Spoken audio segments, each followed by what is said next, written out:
Fabulous fabric from the land of the five rivers.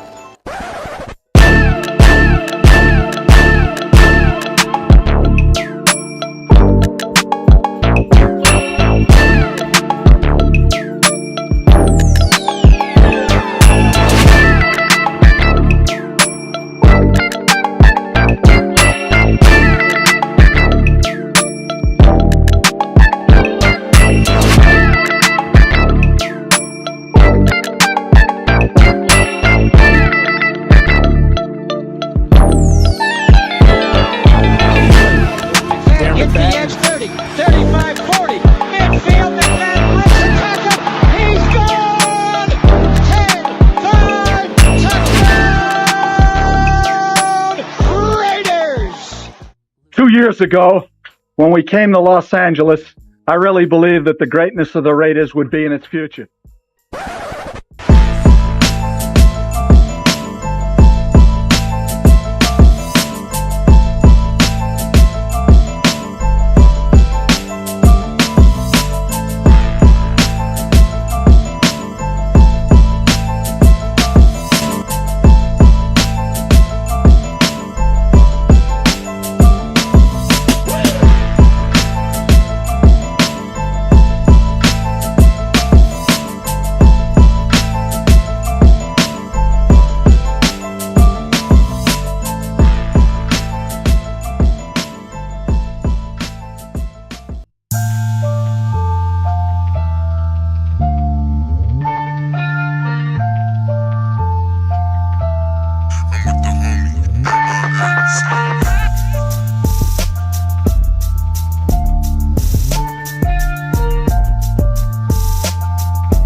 Welcome to the 50-50 Show with PharoahNFL and the Severe Raider.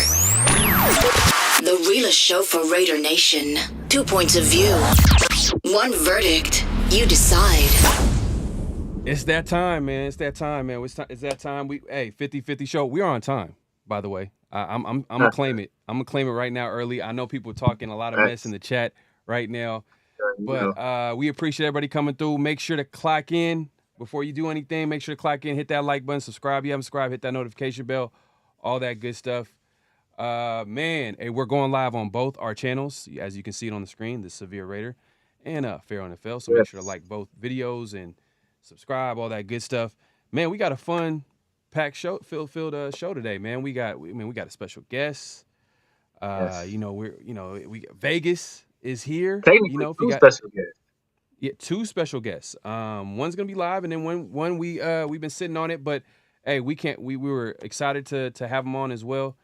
And we'll get to that in a second, man. Y'all, if y'all don't know, man, y'all, if you've seen the title already, I mean, we got Raider Alex coming through, and then obviously we got Real Talk Raider Nation here, man. So he's there backstage. You know, I don't want to have him waiting any longer, man. This guy, he's one of the man. He grew pretty fast, man. I'm not gonna. I think he was telling us he started back in September, October, and he grew pretty fast. But that's a sign that he really knows his stuff. He's consistent, hardworking, and we're gonna be going live in Vegas, man. So you don't want to miss that. But we'll get into that in a second. Let's get him on real quick, man.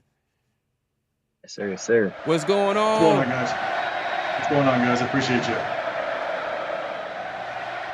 Gotta give the Raider Nation salute to a fellow Raider fan, man. Hey, what's going on? Real talk. How you doing? I'm good, man. I'm good. Obviously busy with the event coming up, and Yeah. it's going to be exciting. I'm excited for it, and I think it's going to be one that's going to be memorable for all of us, but at the same time, it's going to be the start of many, I hope. So Yeah. Hey, man, 805. He's not wasting any time.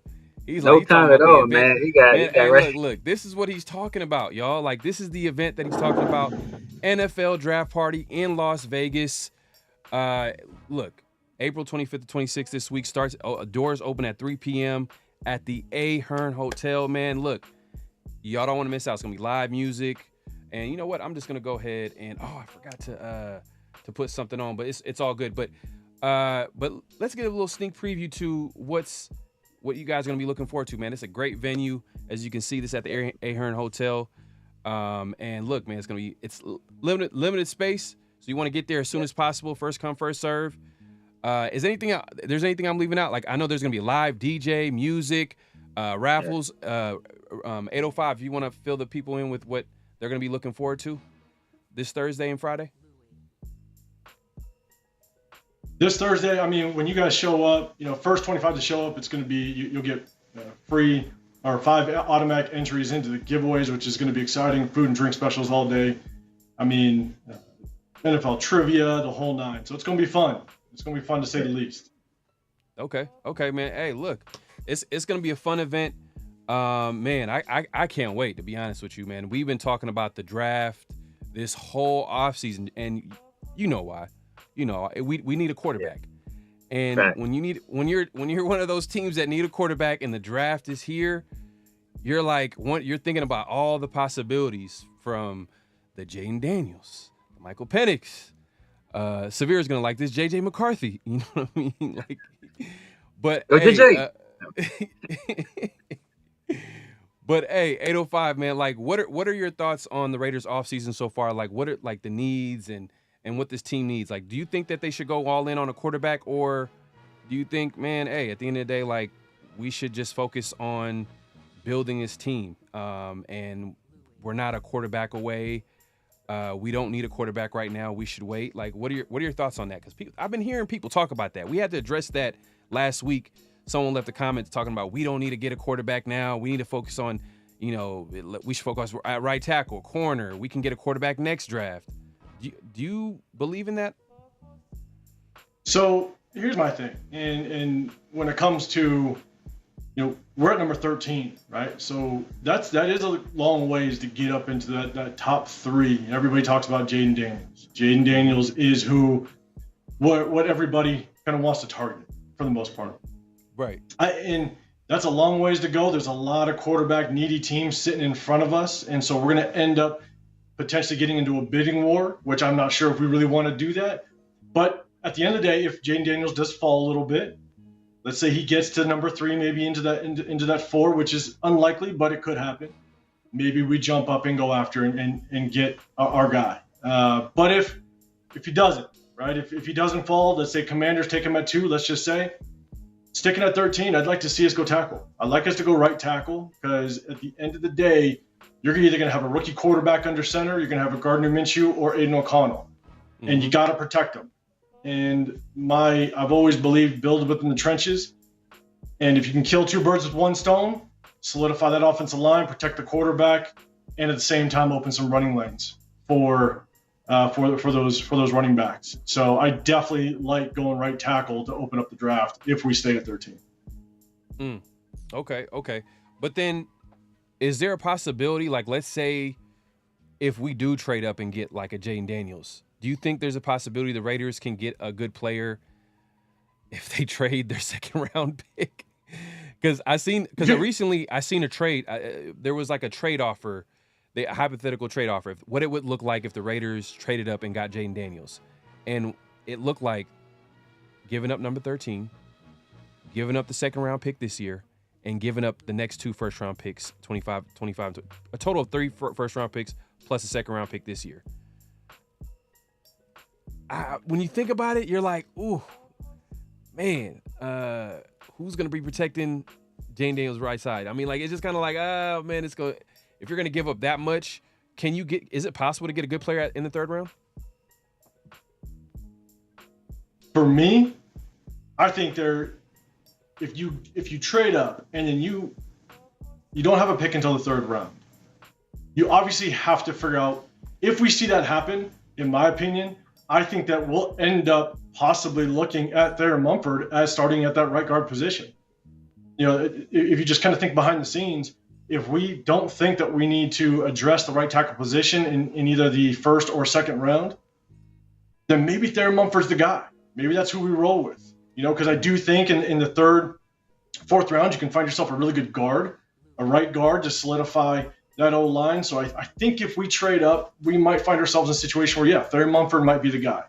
But this tackle situation, this tackle class is so deep that, you know, I do think we can get a guy in the third round. You know, you never know if a guy like Kyler Guyton, you know, I don't know if he'll drop to the third, but because it's so deep, you got guys that don't have some experience, like Amarius Mims. There's some GMs, some teams that might think his inexperience might hinder his draft stock a little bit. You might see them fall. So, you know, if we go all in and get Jayden Daniels, I'm thinking that maybe Thayer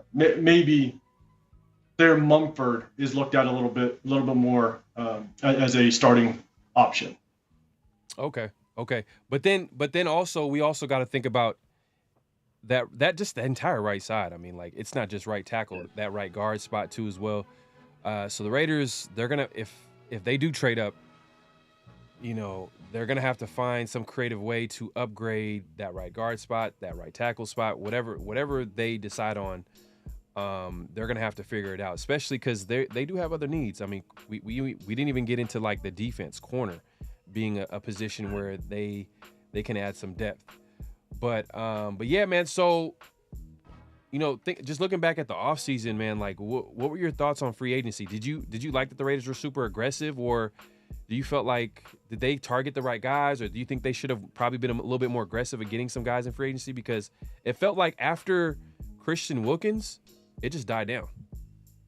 See, that's the tough part, right? I'm a big believer in building the trenches, and so I wish we would have gone after a top tier guard, but once we kind of found out that guards were going at $20 million a year, which is crazy, I think they pumped the brakes a little bit. So I wish we would have probably addressed some of it in the right guard situation in free agency, so that you can just solidify that spot, right? That opens up some options and some flexibility in the draft, so you can target that right tackle. You solidify that line. You don't have potentially two rookies starting next to each other.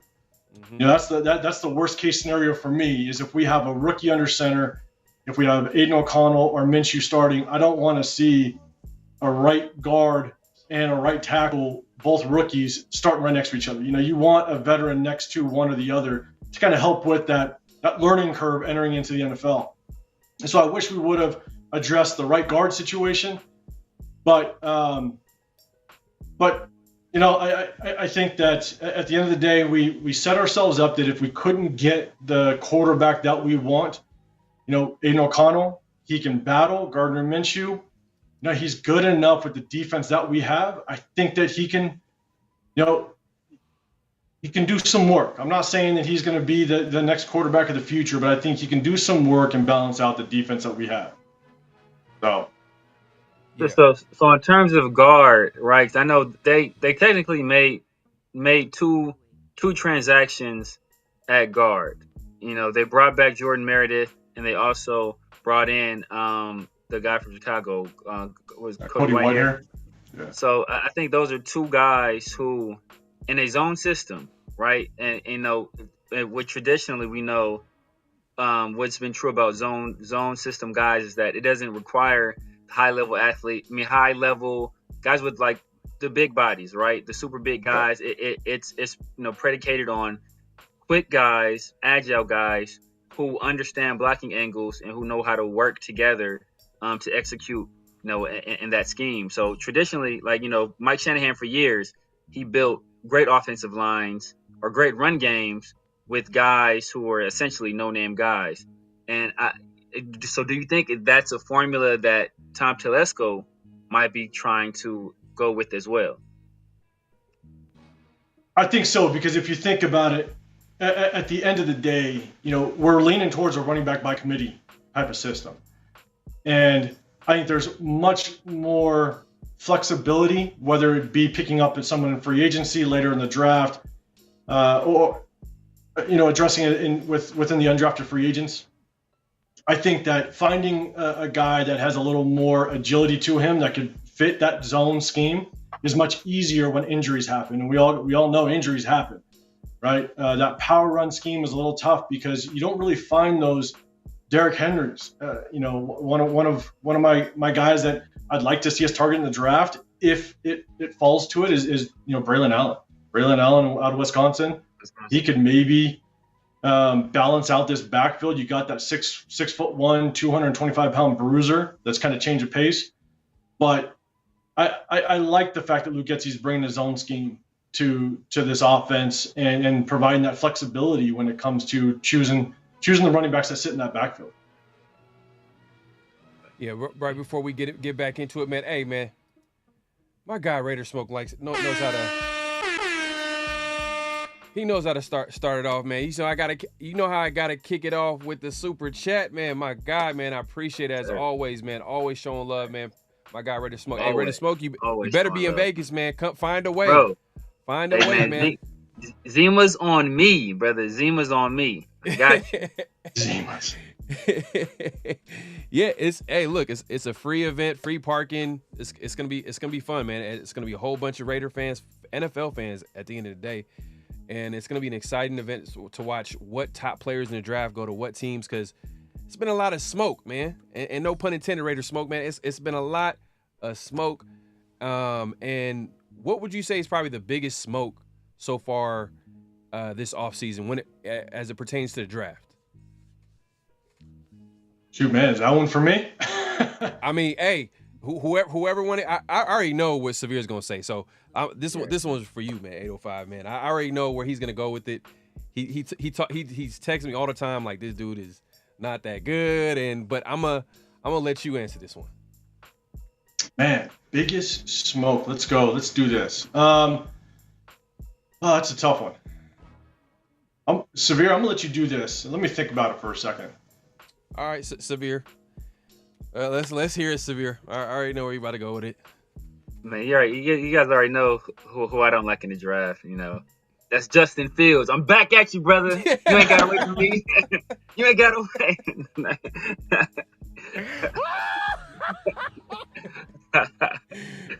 Nah, man.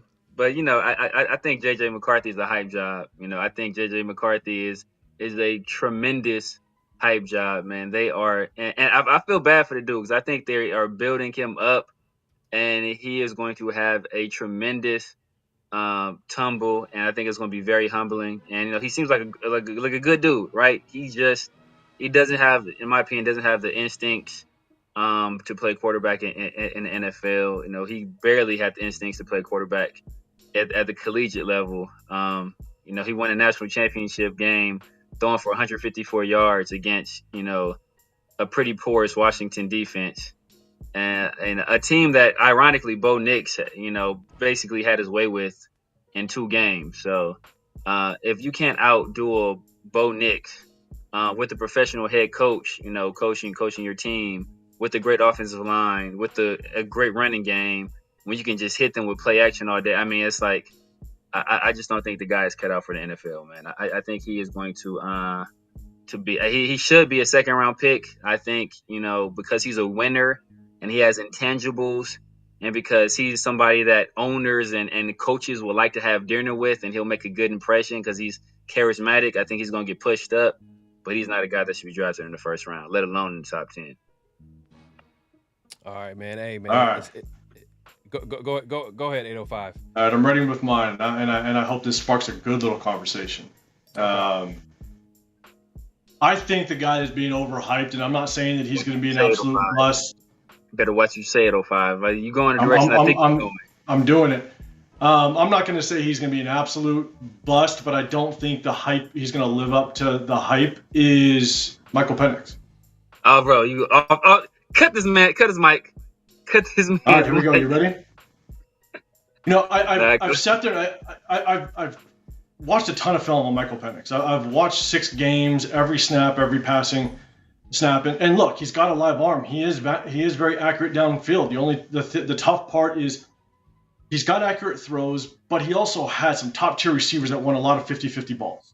And I understand. Shout out 50-50. I understand that. It's part of the game. Devontae Adams is one of the best 50-50 ball catchers out there. So I get that's part of the game, and you got to trust your receivers and have that chemistry.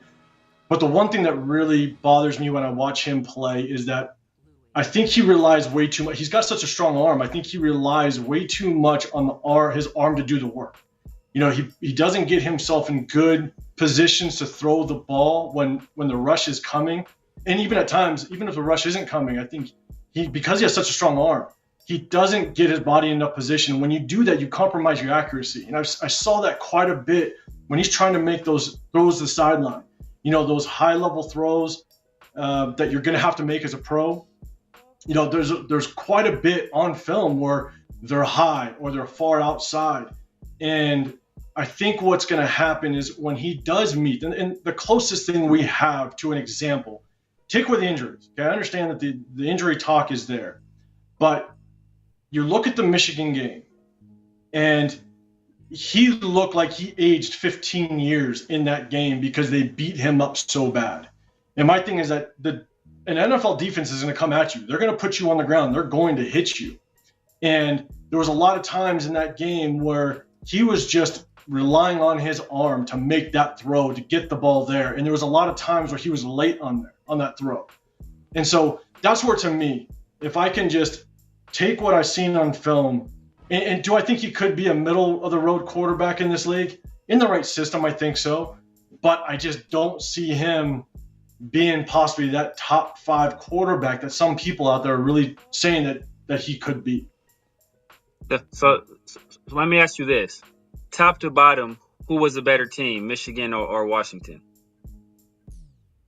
Top to bottom, I would think Michigan was the better team. At halftime, what was the score of that game? So, yes, I understand that they were. Washington came, he brought him back. What happened in the second quarter of that game? He was down by, what was it? I think was he down by 17? There's something particular I'm talking about that happened, right? Second quarter of that game, he got his ankle stepped on. Yes. And that's part of the reason why he wasn't able to step into throws. So he didn't make an excuse, right? And then also, he hurt his ribs at one point in that game as well. But that's not talked about because he didn't bring it up. So conversely, top to bottom, who was the better team, Texas or Washington? I think most people would have said Texas was the better team going into that game. Correct. I don't think they expected them to beat up on Texas. They were favored to win that game, right? Byron Murphy is a top 10 pick in some people's eyes, right? Correct. Tavondre Sweat is a day 2 pick. And in that game, while being pressured, he played quite possibly outside of Jayden Daniels versus Florida, the best college quarterback game I saw all year.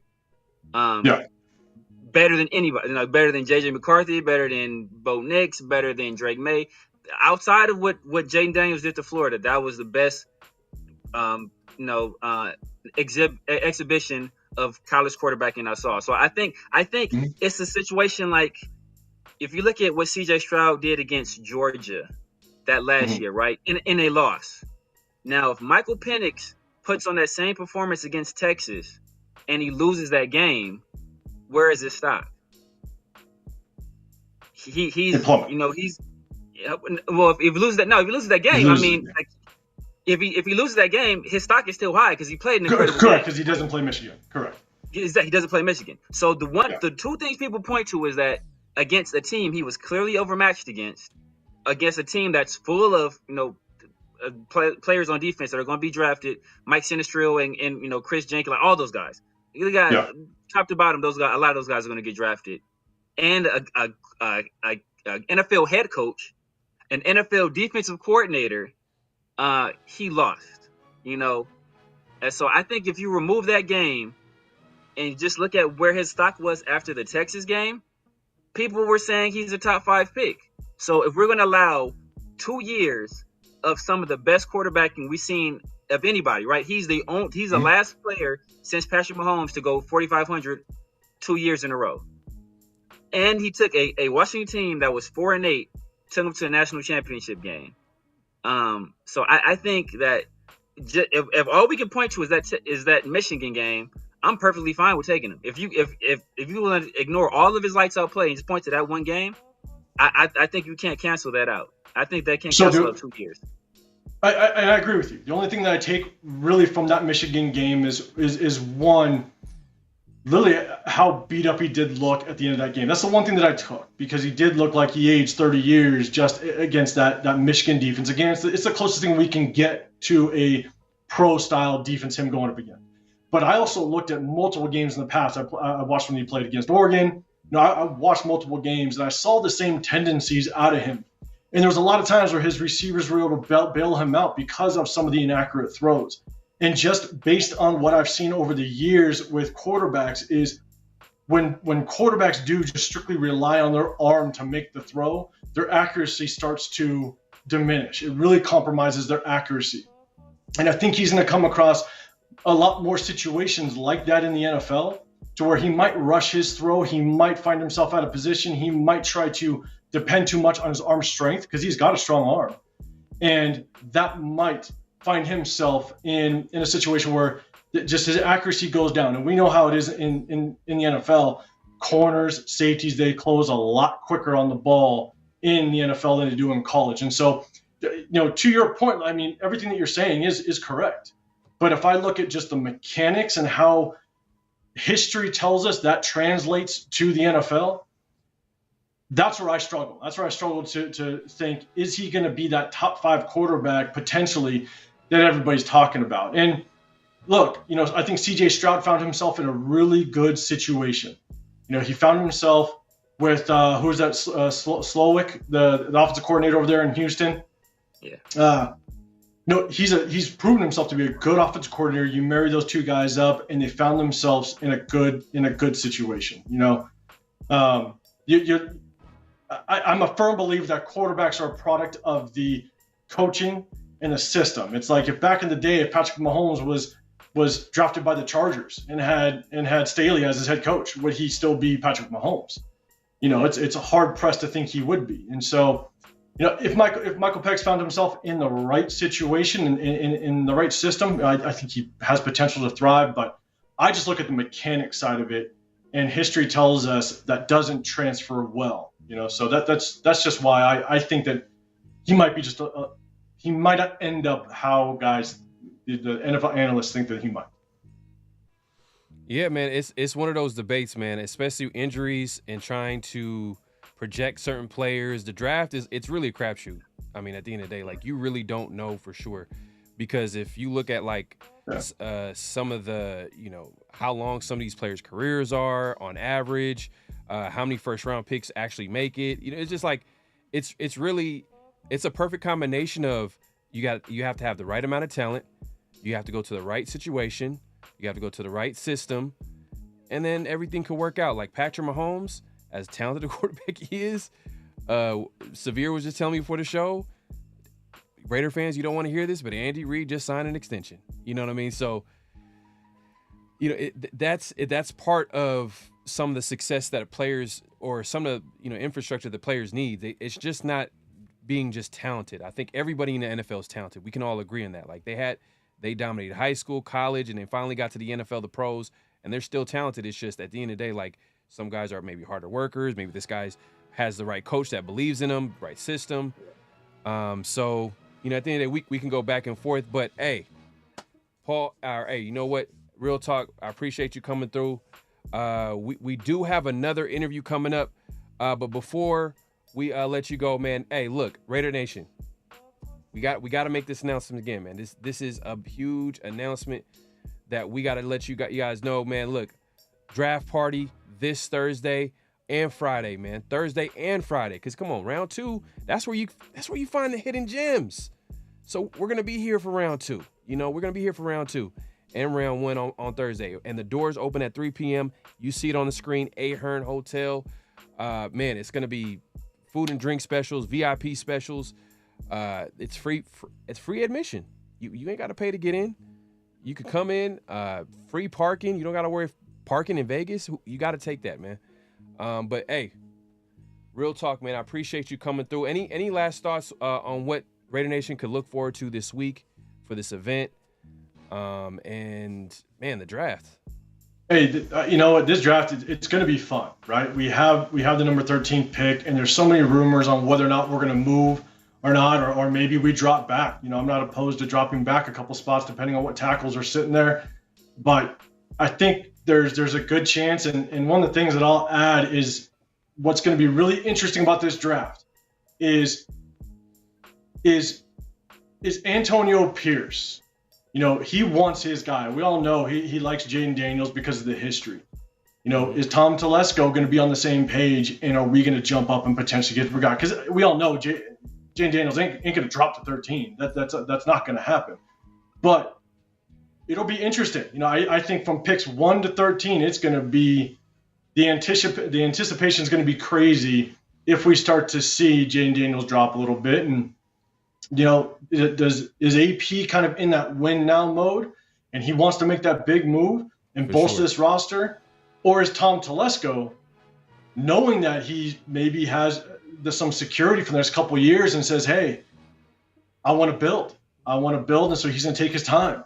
And so it's trying to understand what that dynamic is, and I don't think anybody really knows, but it's going to be very interesting to see what the tactic is going into this draft and see, possibly how patient Telesco is. And if Telesco does move around, I'm really curious to what players are going to drop to us, because that'll really give us a good idea as to how he reads the board and how he reads other teams. That's going to be the interesting part. And if we drop back or what have you, I'd be really interested to see if we miss out on some top tier talent and they pass us by. And to me, it might give us a sign of whether or not he truly does read that board well. And but we'll see. But either way, first round is going to be exciting, as well as the rest of the draft. Definitely going to be exciting, because like you made a good point about Tom Telesco and that AP dynamic. AP wants to win now. He wants to get his QB. That QB is going to give him a longer leash, so to speak. You know what I mean? He's going to be able to. We all know that contract extension. We didn't hear the details, but we know it wasn't that big compared to the previous coaches. So you could tell, like, maybe Mark Davis might be filling all those contracts from all those past coaches that got all that big money. And then you look at an AP, as much as he earned the right to be the coach of the Raiders, he doesn't have the big investment that some of the previous coaches had. But guess what can get you coaching for a little bit longer? Getting a young QB. So AP is going to be banging on the door for his guy at that quarterback position. But Tom Telesco, he usually takes the best player available. Hey, what happened? We're going to be talking about this on Thursday, all day, every day. We're going to be talking a lot. It's going to be fun. We're going to be talking a lot, and it's going to be good conversations, good debates, healthy debates. Severe is king. I'm going to say the heat for 8:05 for Thursday. I was going to come out shooting, but I'm going to save it. I like it though. I like it because I'm telling you right now, I'm sure Michael Penix is going to come up again. So we'll see how it rolls out. But hey, everybody that's viewing, check it out when we go live, because it's going to be nonstop conversations leading up to the draft, and we're going to be talking about all the picks. You got 3 guys on here that are well versed in what's going on in the NFL, and we're going to be able to talk about every single pick, and it's going to be fun. I can sit here and, as well as you guys, and talk for hours and hours about football, but doing it in the environment that we're going to be in, live in Vegas, do it in front of people and the viewers online, it's going to be fun. It's going to be exciting, and I can't wait to pull it off. Yes, sir. Yes, sir. Hey, man, we're gonna I'm gonna be there on Wednesday, so we're gonna have plenty of time to catch up. 8:05, and yeah, appreciate you coming through. Let me see. Yes, sir. Yeah, just let me see you backstage real quick. But I'm gonna hit you up after the show. Cool, man. All right, appreciate you guys. Have a good night. I appreciate you, man. You too, man. See you Thursday. Be ready. All right, man. There you go. 805 Raider, man. Severe always trying to start something, man. He always trying to start something. I saw my man out, bro. I was ready to jump in there. I was like, know what? We all on the same side. You know, so yeah. But look, hey, we still, hey, man, it's the 50-50 show, man. Welcome to the 50-50 show. So look, hey, 50-50 show must go on. We got the flag on the play, what's real, what's not, notable quotables, all that good stuff. Before we even get into that, man, we actually had a chance to talk to another Raider content creator, man. We love talking football with fellow Raider fans, especially Raider content creators, man. And I'm not gonna waste any time, man. Let's get into it. You about to say something?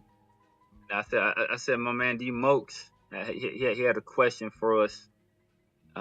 He sent through. Is it all the way? Let's see. Hold on. It's probably. I see what you're saying. I got you. D Mokes had a D question. Mokes, man, I appreciate the super chat. He says, Washington taking JD. We're gonna take the cornerback from Alabama. Hey, Which one? You might be right. There's two. Look, it's Severe starting already, man. Look, is it McCarthy history or is it? Yeah, I think he's talking about Arnold because he had an interview. But you have to take what D-Moke say with a grain of salt because he said that AOC is better than Jayden Daniels. So I think we gotta. I think he might be some 420 residuals going on. Facts, man. But hey, man, look, we appreciate everybody coming through. The show's still going on. Just to let y'all know, man. But before we go on, man, make sure to click in if you haven't already. Make sure to hit that like button, subscribe if you haven't, and hit that notification bell, man, so we can keep coming back and doing this Raider content. And hey, we going live on both our channels. So if you're at Severe Raiders channel, make sure to hit that like button, subscribe, hit that notification bell, as well as mine's. And guess what, man? Hey, Raider Smoke ain't done today. He said, I ain't done today. Oh, I gave him the wrong one, man. I gotta give the special. My guy Raider Smoke says, he says, Raider 85 looking like he's running for president with the setup. That's what's up. He says JD 5 at pick 3. So much smoke around it. It's crazy. It's crazy. Yeah, hey man. Crazy right now, bro. Yeah, no, it is definitely it's a lot of smoke, man. You know what I'm gonna be looking forward to is Daniel Jeremiah's mock draft. He predicted the trade up last year, so we'll see what he says this year. Because you know he's close with Tom Telesco too as well, so he's familiar with them. So he might know some things. He might wait to the day before the draft. His mock draft's gonna come out, and then we're gonna know. There might be something to say about his mock draft just because of his recent history with predicting certain things and also his relationship with Tom Telesco. So that's something to pay attention to. But without further ado, man, we let's go ahead and show this interview with Raider Alec. What's going on, everybody, man? Hey, man, we have another special guest, man. We like to have special guests out here, man. And today we got a big one. We got a big one, man. One of the guys that's been doing it. My guy Raider Alex is in the building, man. Appreciate you coming through.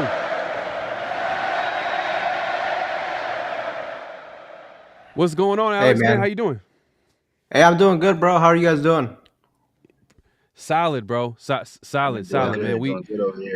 But you know what it is, man. Hey, look, everybody's here to talk about Raider football. What is like? Let's just get into it, man. I don't want to waste any time, man. The off season has. I think we're at like. Would you say the halfway point? You know, you got free agency done, the draft, and then obviously, from there it's going to be that little short break until training camp. What would you say is the best free agent acquisition at this point in the offseason? Okay. Yeah, man. I mean, I think the best free agent acquisition, I mean, I'm not going to think too hard about this. It's definitely defensive tackle Christian Wilkins. I mean, we also weren't like super active, super busy when it comes to free agency. We kind of made that big splash move day one. After that, they didn't maybe we'll do sign more players down the road. But yeah, definitely Christian Wilkins, man. All right. So what do you like about Christian Wilkins, man? What is he like? What do you feel like he brings to the table? What do you think he's going to change, man? Because obviously the Raiders for years now, we've been asking to upgrade that D tackle room, and we've kind of been surviving with role players. I think the best I've seen our D tackle room within the last couple years, few season was probably when we had was it that year where we had Gus Bradley as a defensive coordinator in 2021, where we had a kind of like a D tackle by committee, where we had guys like Jefferson and Phylon was a big contributor that year. Obviously that injury really took him out, but he really played well until the last season. So what do you think the impact of Christian Wilkins? Because I don't think we've had a player this good in a long time, man. Yeah, man, like you say, man, we've been looking for a D tackle for years now. I mean, it's a position we never really address, whether it be in the draft, like getting somebody early in the first round, or getting a big time free agent in that sense. And, when it comes to Christian Wilkins, I mean, I think he can really be the guy that takes this defense to the next level, especially at the defensive line, because a player like that, I mean, it's not easy to get defensive tackles that can actually get to the quarterback.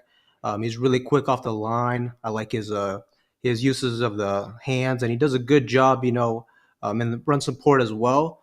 So, and you kind of look at it too. I mean, he can win one-on-one matchups. You got Max Crosby can win one-on-one matchups. Malcolm Coombs came into his own.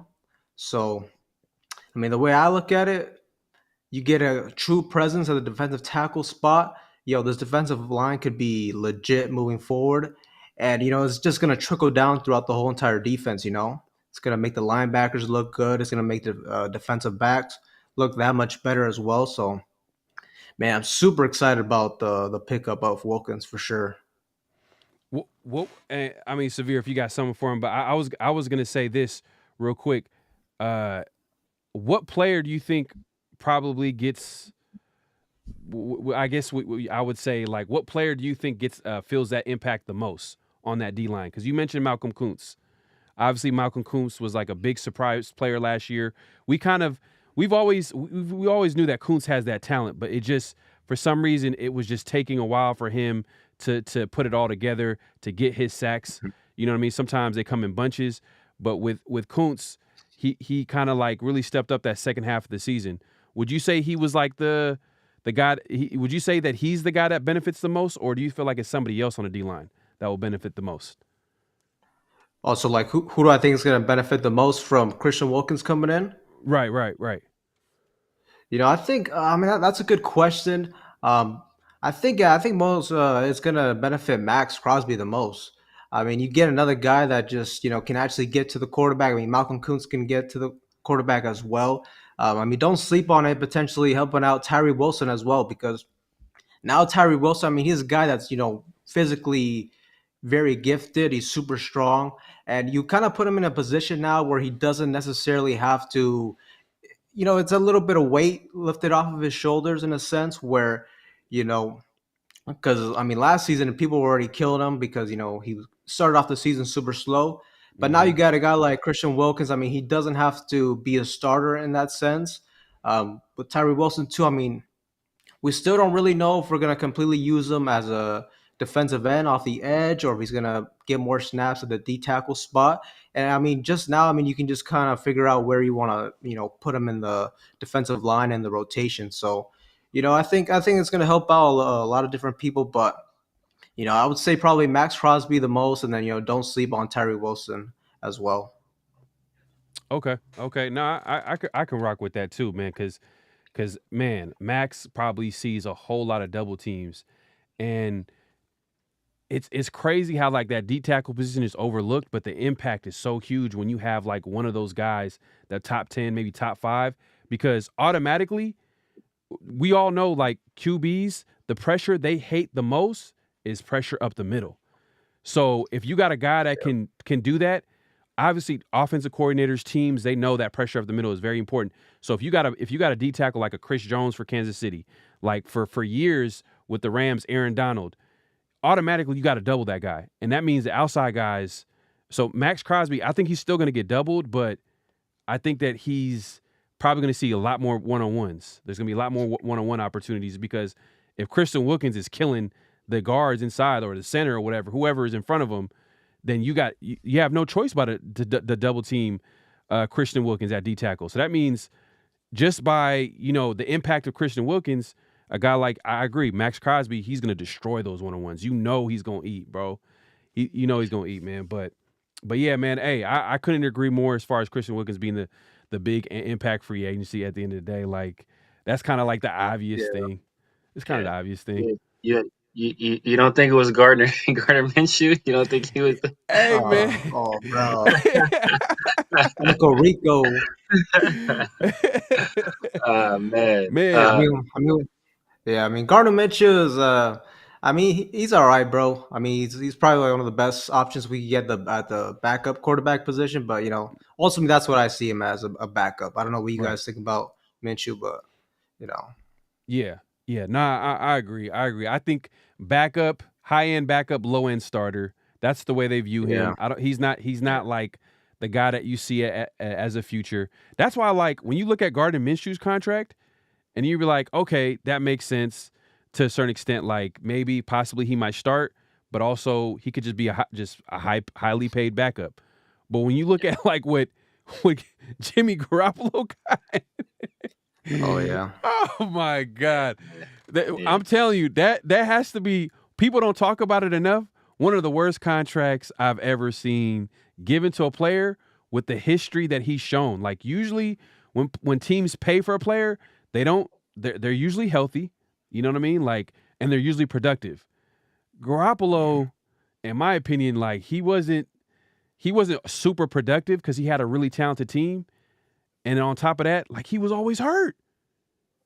He was always hurt, bro. But yeah. And the crazy thing is too Garoppolo looked really bad too because that was kind of like what we were expecting, right? I mean, we were expecting that McDaniels was gonna, with his offense, he was gonna look good just because he knows the offense. But he looked terrible too. Like, every quarterback that played under McDaniels played terrible. So yeah, it was bad. That's true too. That's a terrible combination. But what were you gonna say, Severe?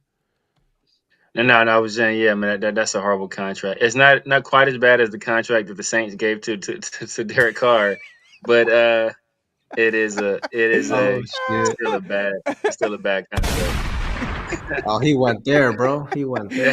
he took it all the way there, man. Yeah, bro. He took the gloves off, bro. He took the gloves off with that one. So Raider, I know, we haven't been as active in free agency this year as we have been in past years. I want to say both free agent cycles under Josh McDaniels, we were very active. Are there any guys out there right now that have yet to be signed that you would like to see us target? I mean, honestly, not really. I mean, I've heard of, people talk about Xavier Howard, cornerback. I don't know. I'm not really, honestly, I'm just kind of looking for, maybe some depth players at this point. But really, I think our roster isn't that bad in a sense. I just really am focusing on the draft right here. Hopefully we can, make some good picks, especially early on. I mean, it's going to be the first draft of Tom Telesco here with the Raiders, and it's going to be the first draft for Antonio Pierce, man. It's going to be huge for this regime. They got to, get off to a right, foot in that sense. But not really anybody that super high on that, I think we should get at the moment. Offensive lines, please. Can we get some help? Yeah, maybe maybe Dalton Reisner. I mean, I think he's still available, right? Yeah, he's still available. Lincoln Thomason, I think he signed recently with the Seattle Seahawks on a 1-year deal. Okay. So that was like another veteran guard that was pretty much healthy for the last a few seasons for the Jets, but maybe the Raiders felt like they wasn't worth it. But yeah, man, that offensive line is a huge issue. It's to the point where like we know for a fact they're gonna draft O-line. Like, there's no way the Raiders have not paid any attention in free agency to O-line. And maybe that's because of, what's to come. But we'll get into that in a second, man. I want to ask you, since we're talking about the draft, is, the QBs in the draft. The QBs in the draft, man, because that's a huge position. I know we talked about Gardner Minshew, but we can all agree, seriously, we don't expect him to be the future of the Raiders. Is there a favorite QB that you like in this draft? Like, if you want to get into that. Yo, point blank period is Jayden Daniels, man. That's my favorite quarterback. Yo, I think it's kind of right up there. If it's Caleb Williams or Jayden Daniels, to me is the best. I think you can kind of go either one. Now, ultimately, I think Caleb Williams for sure is going to be the number 1 overall pick, but I think it's a little bit closer than a lot of people make it out to be. But it's definitely Jayden Daniels, man. I just love. You look at him. I mean, he's got the athleticism, like almost like a Lamar Jackson. He's a guy that if you don't quarterback spy him, bro, he's gonna get big chunk plays on the ground. He's a playmaker in general. I mean, and not only that too. I mean, at least Lamar Jackson when he came into the league, he had a lot of work to do with just his accuracy, just like his overall throwing mechanics. But you look at Jayden Daniels, I mean, he's a lot further along in that process. I mean, the motion in his throw is really good. He's a pretty accurate quarterback as well. I mean, he's able to throw the ball deep. So, yeah, hands down is Jayden Daniels, my favorite quarterback. Right. Okay. But, to be honest with you, it's going to be tough, bro. It's going to be tough to get Jayden Daniels. Yeah. Man. It's like, if all the good things that you're saying, if he's your favorite QB, guess what? He's going to be other teams' favorite QB in the draft. It's possible that he can go number 2 to the Commanders. Like, you could see it happening. It's, you heard his coach, his LSU head coach talk about Jayden Daniels, and then I guess he wasn't aware. He just implied that, like, Jayden Daniels is he's gonna work well with the Washington receivers or something to that effect. I don't know. It was something like that. I don't know, Severe, if you remember that comment, but. No, that's what he said. He's like, I think he'll look good throwing to the weapons and with the Commanders or something like that. So yeah. So that might be him just kind of telling the future a little bit, but hopefully the Raiders have an opportunity to draft him. I'm with you 100%. But what happens if he's drafted? Like, who should the Raiders look at QB? I think if, like you said, more than likely you won't be able to get Jayden Daniels, even though I do think they're going to try. I think they're going to try to get in the mix come draft night. But if you can't do it, I think another quarterback I would like to get is Michael Penix Jr. I think Penix Jr. He's kind of he's a quarterback that I'm kind of surprised he's not kind of talked about along with like a JJ McCarthy or Drake May. Really the biggest red flag everybody would point to when it comes to Penix is just his injury history. But, I'll say, the last 2 seasons, he's been able to stay healthy. If we're okay with Zamir White, being the lead back and he's, torn his ACL multiple times as well. You can get injured. Anybody can get injured in the NFL. Ideally, either way, you don't want your quarterback getting hit regardless. And he's not a quarterback that's going to be reckless. He's going to run the ball, but he's going to slide. He's going to get out of bounds. So, to me, it's not the biggest risk. Now, I guess the biggest question mark is going to be, will he be available at 13? I think if he's there at 13, I would definitely draft him. I think that's, the 13th overall pick is like essentially a mid-round pick, a mid-first round pick. To take a guy like Penix who, arguably is one of the best deep pass throwers in this draft is definitely a risk I'd be willing to take. So, I got you. Just to push back, bro. I know, Severe, you got something to say, but yeah, just to push back. You mentioned that Zamir had 2 ACLs, and he was hurt, and the Raiders drafted him, but he got drafted in the 4th round. You know what I mean? Like, so would you still? It doesn't matter at all. Like, Penix is your guy. Yeah, but we're also comparing running back to quarterback. Quarterback is a lot more valuable position. That's why you have to get them, pretty high. I think I was looking at it the other day. There's been 58 Super Bowls, 58 Super Bowl winning quarterbacks. 30 of them have been in the 1st round. So it just kind of shows you. If you want to win in the league, statistically speaking, you're more than likely going to have to get one of those talented quarterbacks in the 1st round. But yeah. Yeah, no, I hear you. I hear you 100%, man. And especially when the Raiders, sadly they're in a division with Patrick Mahomes, with Kansas City, arguably the best quarterback in the league right now, the best probably head coach quarterback situation in the league with Andy Reid and Mahomes. Like, you're gonna have to compete with that. Like, that's just the bottom line. So if the Raiders are gonna compete, they're gonna have to obviously build a talented team, but at the same time, you're gonna have to get a talented quarterback. So I agree 100%. Yeah, man, this dude Raider Alex knows his stuff, man. I told y'all, man. I'm telling y'all, man. I'm telling y'all. He does, Hey, bro. man. He does, man. Yeah, man. Like I said, man, Penix, and I've echoed some of those same sentiments that Raider Alex was saying. Is ideally your quarterback is not in a position to take a lot of hits. So, like, is the injury risk, is that really as great as people are making it out to be? I don't believe it is.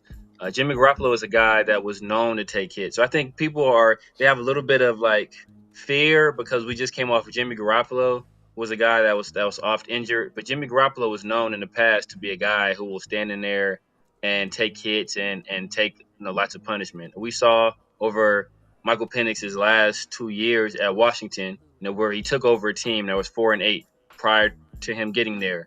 And then they win. I want to say they won double-digit games since his first year there. Then the second year there, they're in a national title game, right? So he's a guy that we've seen him take over a program that was struggling, lead them to the promised land. And he's a guy that he showed he could protect himself. His entire time there, he did not get hurt once. One of the things that Antonio Pierce talked about in terms of a guy he wanted at quarterback, we talked about he wanted a leader. Listen to all the receivers talk about Michael Penix. They talk about his leadership. He also wanted a guy that overcame adversity. And we saw that with Michael Penix, overcoming 4 season-ending injuries, right? Two torn ACLs in the same knee. He talked about that being one of the lowest points of his life, and him always wanting to give up. And instead he persevered. Came back even better. And I don't think there's any question about his athleticism. At the quarterback position, he put that on full display, not only in that Texas game, when the bullets are live, but also in the control setting, at his pro day. So I just think he checks all the boxes. If it wasn't for the injury concern, we wouldn't be able to get him at 13. So I think that's why you have to strike on a guy like that, because he's a top 5 talent in this draft. The only reason he'll be there at 13, if he is there at 13, is because of those injuries. So if you're able to get a guy like that, you got to take that. It's like, no, what it's like? It's almost like, I don't want to put the same comparison, but it's like when Randy Moss was coming out of Marshall, everybody knew what Randy Moss was as a player. Right. And the only concerns was like, are you going to have Randy Moss because his off the field stuff? So it's like, do you want to risk him not being available to you because of some off the field stuff? As a talent, the talent is undeniable. Same thing with Michael Penix. The talent is undeniable. We're worried about other things outside of the talent. So the only reason he's going to be available, only reason Randy Moss was available to Minnesota is because of off the field stuff. Only reason Michael Penix will be available to us is because of those injuries. Yeah. Hey, you can even make an argument that the Raiders possibly have to trade up. If that's your guy and you know that teams in front of you need QB, you can't risk it. It's like, why you Vegas? I know Vegas, a lot of people like to gamble, but Vegas shouldn't gamble when it comes to their QB. And if they identify who their guy is, they almost have to trade up to get a Penix. And if they just waiting to 13 to get Penix, then maybe they don't value Penix as much as everybody would like to think, So like, I'm just keeping it real, bro. Like the Raiders, if they want their QB, I think it's almost a guarantee that they're going to trade up. Do you agree, Alex? Like, do you think that the Raiders are going to have to trade up to get their QB, or they can still wait till 13 or maybe trade back? Yeah, it's definitely a good question. I think there's probably a very realistic scenario where they have to trade up, like maybe like to like that 9th overall spot, maybe with Atlanta, something like that, just because, especially too, it's just going to depend how, everything unfolds on draft night. But if the hype on like J.J. McCarthy is real, like if he ends up going in the top 3 or top 6 or whatever, I mean, then very likely at that point, I think Penix is the next quarterback up. And then you got teams like Minnesota, You got teams like Denver who very likely are going to look for a quarterback as well. Mhm. So, I think there's a very realistic scenario where you have to trade up. Now, luckily, you won't have to give up a whole, like, at least you're not going to have to give up the farm like you would have to with if you try to move up for Jayden Daniels. But, yeah, I think there's probably a realistic scenario where you have to do that. Yeah, man. I hope not, man. I hope, like, I don't want the Raiders to break records when it comes to giving up draft picks to trade up. Like, I don't want the Raiders to be that. I want them to be the team where, like, wow, that was a great trade. You think the Raiders didn't even give up that much? That's what I want to hear. I do not want to hear nobody say the Raiders just gave a historic haul to this franchise. And it's like, man, the pressure on that prospect we see what happened to Trey Lance. You know what I mean? Like, that whole situation. So that pressure is real on the coaches and on the player. But it is what it is. But look, we're kind of focusing on the QB. But let's talk about the people who nobody else is talking about. Who are your, like, under the radar draft prospects, guys at any position? It doesn't have to be quarterback, but it could be any position. Who are guys that you think people are not really talking about like that, but you possibly want the Raiders to draft, or some team should draft them for sure? Okay. Yeah, I got a couple different, guys that are, I feel like, being a little underlooked. And I got a couple at the cornerback spot. One of them is cornerback out of Tennessee. I'm probably going to butcher his name, but I think it's Kamal Haddon. Mm-hmm. But yeah, he's a really good player. At least on mock drafts, he's like in the 7th round. But I think more than likely he's going to be a day 3 prospect. Probably like maybe a 4th, 5th rounder, and he's a guy like if we can get him in the 4th round, I would definitely look into him. He's a really aggressive cornerback. He has good ball skills, and he's kind of being overlooked as well because he had a shoulder injury, so he only got to play in 7 games. But I think in those 7 games, I don't have the exact statistics with me, but he had like 3 interceptions. I think he had like 9 pass deflections. So I mean, you're just talking about in 7 games, he was able to make a lot of different plays on the ball. So, and then like I said, if we got the defensive line that can start cooking, that can start getting quarterback pressure on the quarterback consistently, a guy like that's gonna play perfectly to like his style of game. He can jump routes when he feels he needs to, and hopefully just get us like turnovers. Right. And just to piggyback on what you said, yeah, man, he led Tennessee. That's the team that he played for in college. He led the team with 8 pass deflections or pass defenses, and led the team with 3 interceptions, 1 return for a touchdown in 7 games. So, hey, man, might be a diamond in the rough. Hey, Raider Nation, hearing it right? You hearing it live, man, with Raider Alex, man. My guy knows his stuff, bro. Hey, that might be a little diamond in the rough that you said possibly might go higher than expected, or if the Raiders in the later rounds are looking at corner, which is definitely, I would say, that's like 1A to 1B to O-line. You know what I mean? I would say O-line is kind of like leading. I think it has the edge, but then you got to look at that corner position.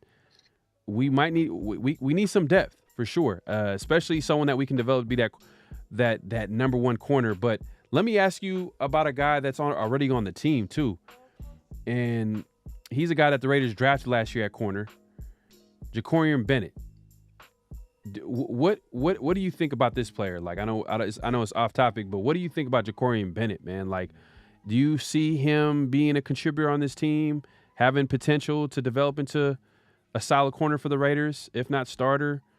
Or do you think the Raiders corner position is in really big trouble because Bennett is not the guy, for sure? Okay. Yeah, I mean, the corner Bennett, I'm definitely not out on him. I mean, he's still young. I mean, I think the corner position in the NFL is one of the hardest positions to adapt in the NFL, especially to like these rules that are just favoring the offenses. I mean, it's hard for young guys to step in and make an immediate impact. What I guess the only thing that kind of concerned me was like he started off the season pretty strong, and then afterwards, he kind of tailed off. At times, it seemed like maybe like a lack of effort at times, but he's still a player that has a lot of good traits. I mean, he has good ball skills as well, and I think he's definitely going to be in the mix. In the hopefully he can like develop and maybe fight for like a starting role. But I'm definitely not out on him. Okay, yeah, because and you're true. You're right about how like there were games where he was struggling. Especially, you kind of notice when the game was close or at the end of games and the Raiders needed to stop, they used to attack Jacorian Bennett, especially going deep. And if you guys remember that Patriots game where Max Crosby ended it with a sack, he ended that game with a sack safety. The play before, I know you're talking about. Whoo, Devontae Parker, if he had any type of hands, I don't know. They took a day off that day. That at least that quarter, they took a day off. Mac Jones dropped back, had some time, and Devontae Parker had a good release, and he had a step on Jacorian Bennett. And it wasn't the first time that Jacorian Bennett gave up a big play or almost gave a big play at the end of the game because maybe some guys seen something on tape and felt like they could take advantage of him. But hopefully, he's first-year player. They drafted him in the 4th round, so I'm definitely not out. But yeah, there were definitely some struggles last year with Jacorian Bennett, and the Raiders definitely need to attack that corner position. But is there any other guys that you would say, like I know corner, offensive line is, like we talked about, is an issue. Is there anybody at O-line that you really like? I also like the guard out of Michigan. I think it's what's it called, Zinter? Zach Zinter? Okay. Yeah. Okay. Yeah, he's another guy I look at. I think the good thing, like you said, offensive line should be addressed, but the good thing is, you can get some good alignment in this draft.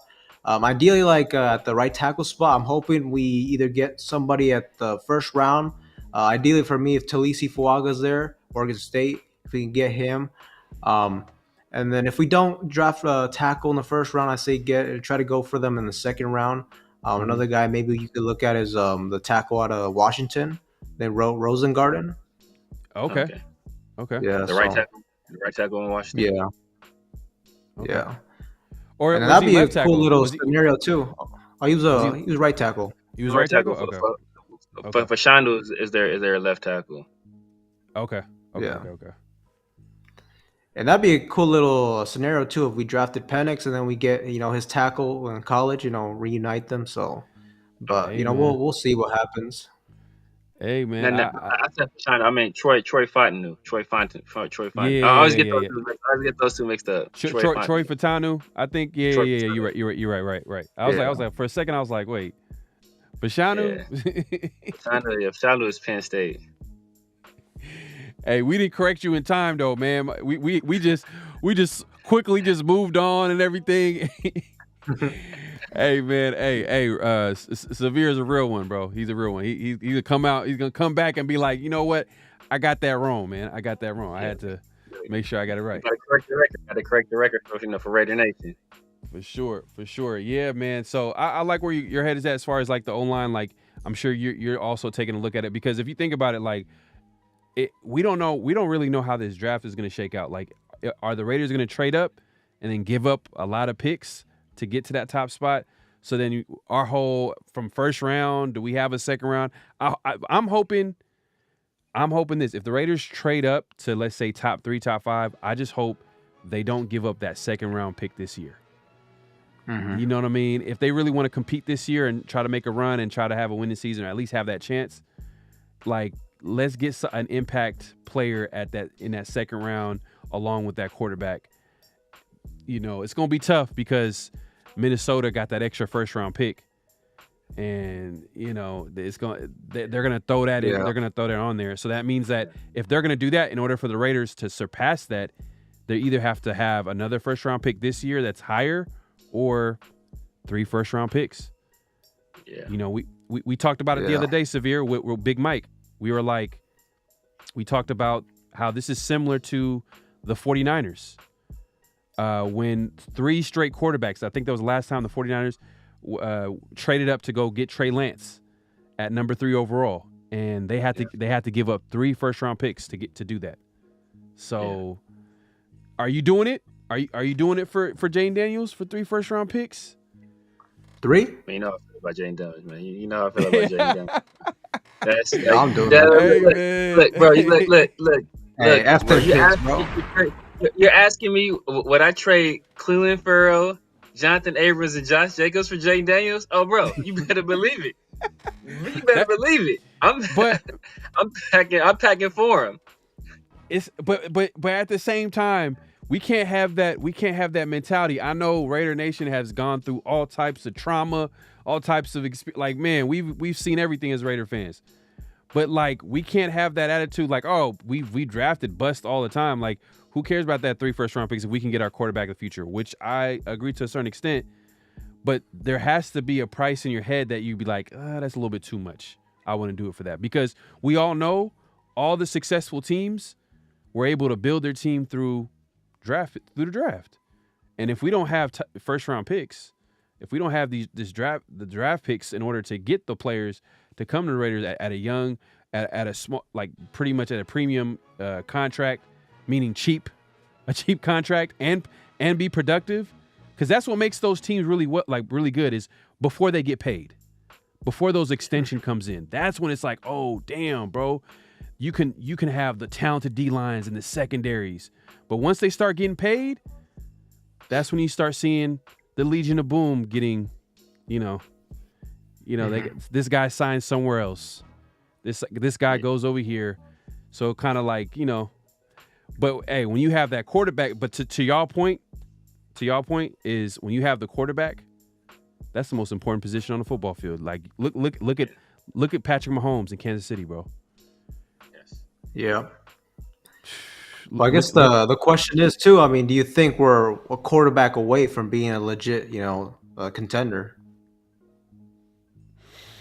Yeah, man. I would say if our defense plays like it played down the stretch last year, we were able to win 5 games with Aiden O'Connell, and he played pretty poorly in or average to below average in just about every one of those games outside of maybe that first KC game. You can say he had a pretty good game, and then of course that game against the Chargers. But other than that, he didn't play great. So if we have a quarterback that can force defenses to force defenses to have to put forward some kind of effort, right? Whether that be defending the pass or defending the run, and we can kind of control the game on that side of the ball as well as on the defensive side of the ball. I think when you pair that up, we have some of the best specialists in the league in terms of our kicker and our punter. We have some good coverage units. I think we need to get better in the return game, but if we can pair a good offense with a good defense, I think we got something. If you look at it, I think we were ranked like 23rd in scoring and points per game last year.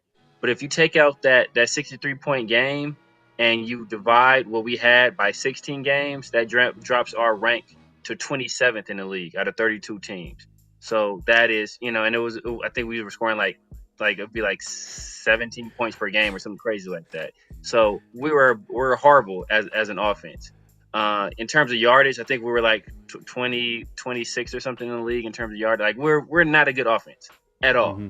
So if we can just improve on that side of the ball, and I think the biggest need we have on that side of the ball is that quarterback. I think we have a solid running game coming back. I think we have 2 of the best receivers in the league. I think Michael Mayer is going to have a pretty good year this year as well.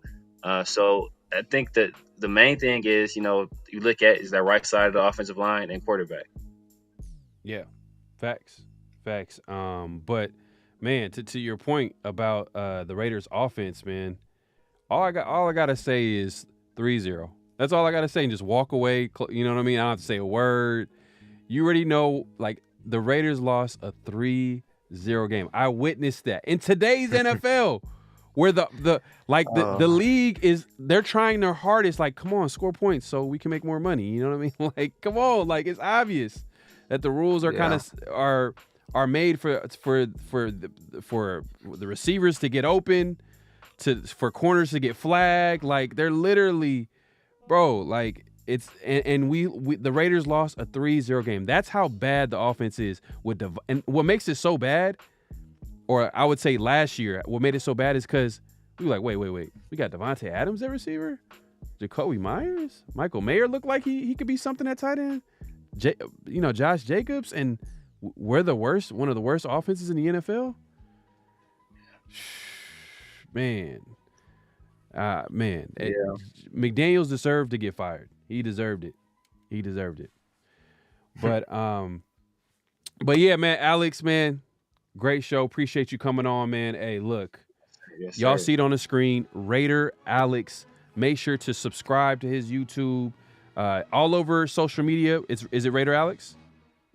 It's on Instagram. It's Raider Alex official, and then Okay. I have a Okay. TikTok too, but I'm not super active on it yet. But Man, I need to get on it too, man. But it's just like They about to ban TikTok. Don't worry about it. They about to ban. yeah, honestly, yeah, I hope they just ban it, brother. I wasn't thinking about it, but They about to ban TikTok, bro. Don't even worry about it, man. Hey, if they don't ban it, then I need someone to run my TikTok, man. If y'all listening, man, someone wants to run my TikTok, hey, just hit me up, man, because that is just too much, bro. Too much from Twitter to whatever. But we'll make it work. Yeah. We'll make it work. Alex, man, like I said, man, I appreciate you coming on. This guy knows his stuff. Like I said, make sure to check out his YouTube channel as you see it on the screen. Raider Alex, subscribe to his YouTube channel. He breaks down film. Yes. Hopefully we can have him again. I know it couldn't work out this time, just the logistics of things. Yeah. Just to have you on so you could break down some film, because I know that's some of the things that you do on your channel. So make sure to check them out, y'all. But hey, man, we'll be in the chat soon, man. But I appreciate everybody coming through and watching this interview with Raider Alex, man. Alex, man, appreciate you coming on.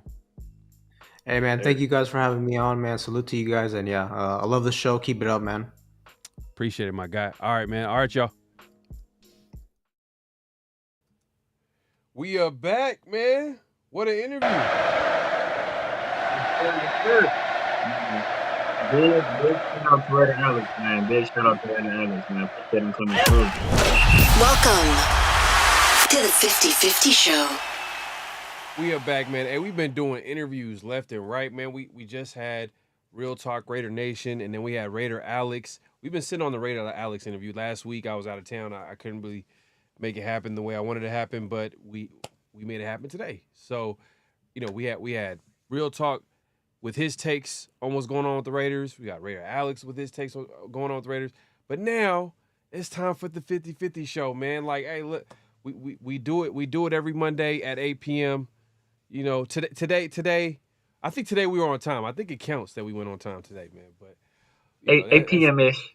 8 p.m. ish. You know what I mean? Like, if y'all know, y'all know, man. But look, if y'all haven't already, make sure to clock in, hit that notification bell, all that good stuff, man, and subscribe too as well, man. If we're going live on both our channels, so you want to make sure you subscribe to both channels, hit the like button, all that good stuff.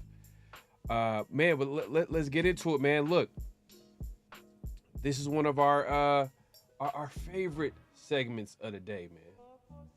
It's flag on the play. Personal foul, 69, offense. He was giving them the business.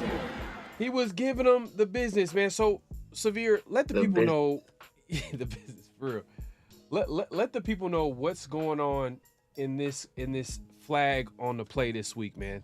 And if y'all don't know what flag on the play is, it's just any issues we have with anything going on in the NFL, whether it's Raider related.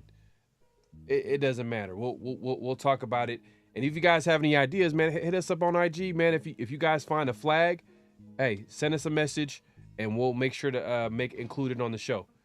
But yeah, man. So let the people know what the flag on the play this week is. Yeah. So my estranged nephew, Jayden Daniels, was on Nightcap with Shannon Sharp and Ocho Cinco, and they asked him about his favorite team growing up, and he had a very, very interesting answer. All right, let me not waste any time. Yeah, it's one thing that I always thought about. Most of the time, you just want to get drafted. Because in the back of their mind, they always think about a favorite team that they always want to play for. So as a child, favorite team growing up, and how do you feel about your chances of playing there? Now I'm not asking where you want to go. No, my chances are slim playing there. Right. My chances are very slim. They could be. But growing up, my favorite team is the 49ers. So okay. They got a team. So my chances are very slim going there. Right. It's one thing. Oh man. If y'all didn't catch that, man, And shout out to you, Severe.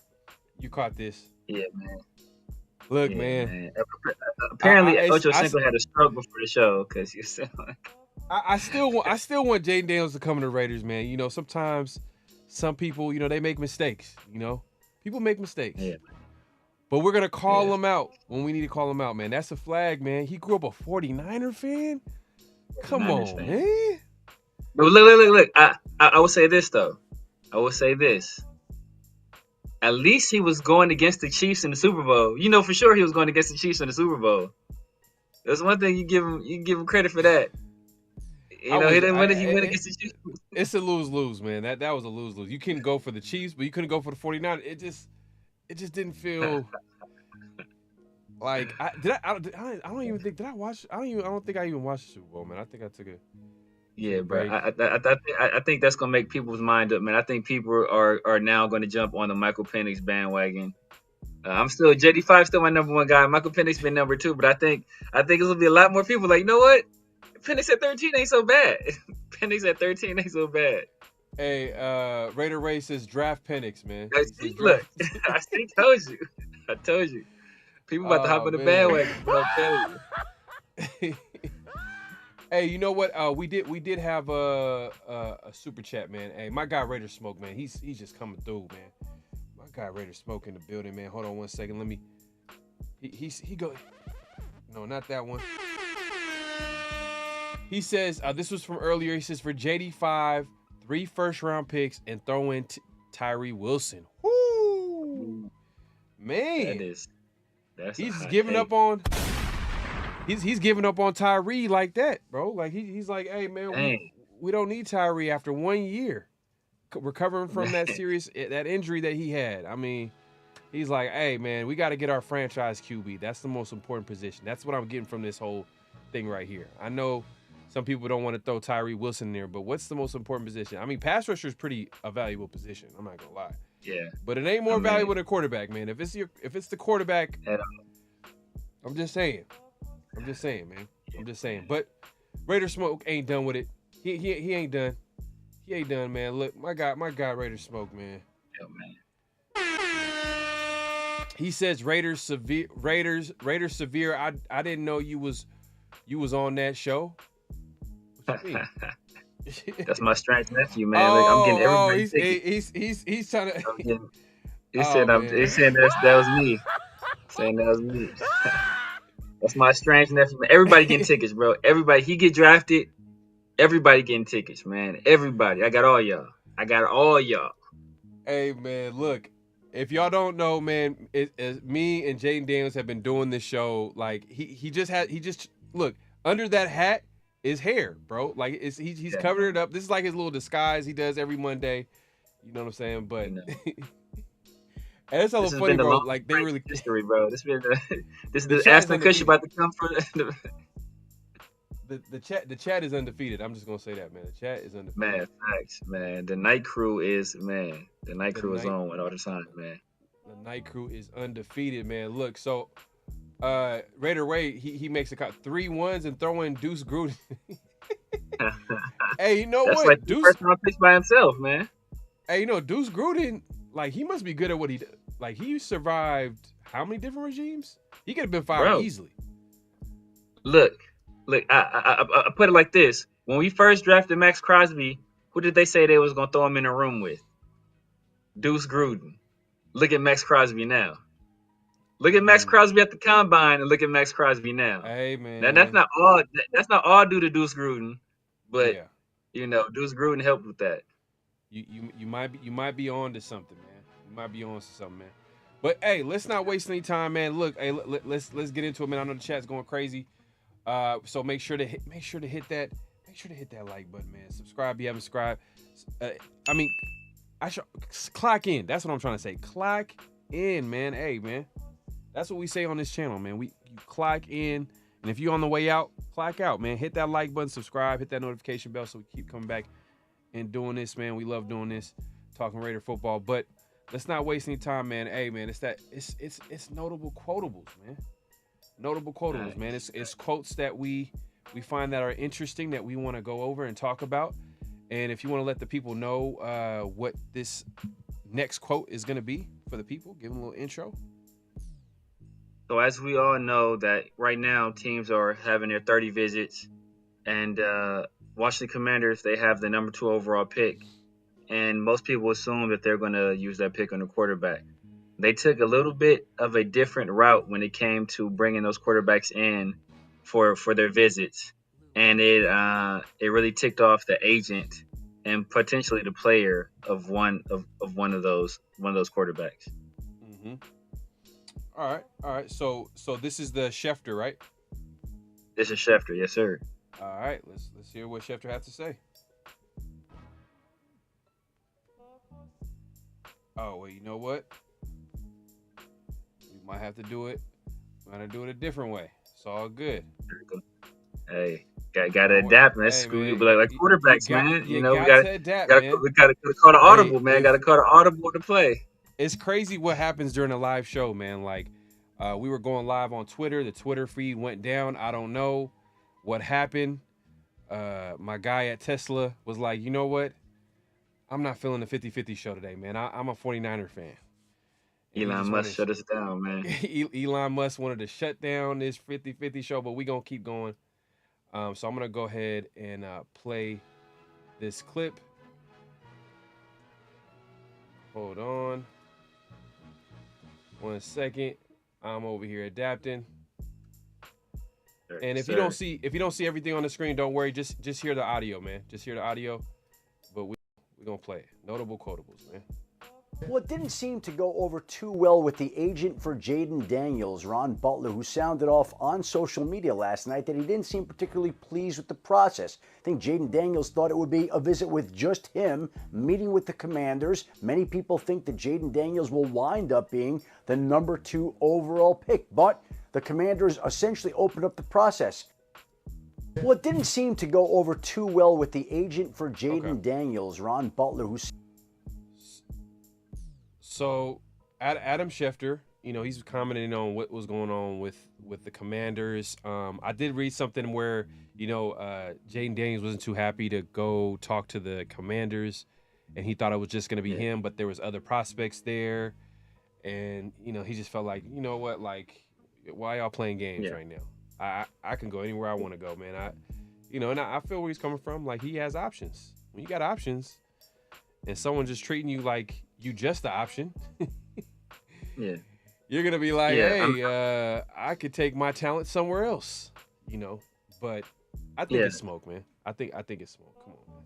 I think it's smoke. I mean, I think it's a situation where if you look at what the Texans did last year with C.J. Stroud, right? They brought C.J. Stroud in solo, basically, had to meet everybody in the organization and basically showed them like, hey, you know what? Like, you are the guy that we think can be the leader of this franchise. You are the guy who we think will take us to the places that we want to go. And then contrast that with what the Washington Commanders did. And instead of bringing Jayden Daniels, even on a one-on-one visit, right? Maybe you don't give him the keys to the kingdom already and tell him what he's going to be. But you give him that one-on-one time. They brought him in with, Drake May, J.J. McCarthy, and Michael Penix.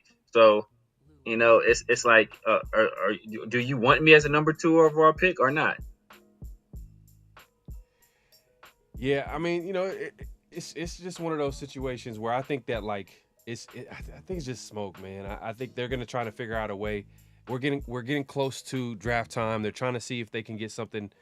There might be a possibility the Raiders can trade up. There might be a possibility, but if what you think of Jayden Daniels to be a franchise QB is if he's that guy, why would the Commanders pass up on him? You know what I mean? Like, why would they even risk that? I think it's just, and we'll find out, man. It's just one of those things where, like, right now I want the draft to happen today, not tomorrow. I'm gonna have to wait, obviously, but I just want that to happen. I want to get over with because at the end of the day, it's been smoke left and right. But let's actually move on to the next notable quotable, man. Let's not waste any time.